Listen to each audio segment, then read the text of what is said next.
It's the traffic jam atop the world, an image now emblematic of a deadly new normal, droves of climbers waiting for their chance to summit Mount Everest. So far, at least 10 have died climbing the world's tallest mountain since the start of the season this month. Going to the top.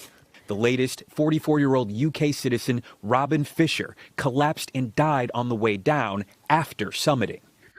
Fisher was an accomplished mountaineer, well-versed in difficult climbs. His family said in a statement, "We are deeply saddened by his loss, as he still had so many more adventures and dreams to fulfill."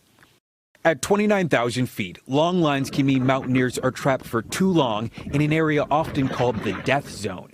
This season, there are a record number of people pushing to summit, most nowhere near as experienced. It's really an economic equation.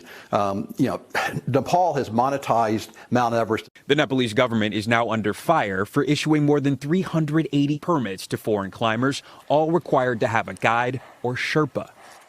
The number of people climbing, that's increased the opportunity for guides to come in that sometimes are not certified and they're not qualified to be leading. That's the recipe for a disaster. Everest remains an irresistible goal for so many adventurers, but now the rush to reach the summit is more dangerous than ever.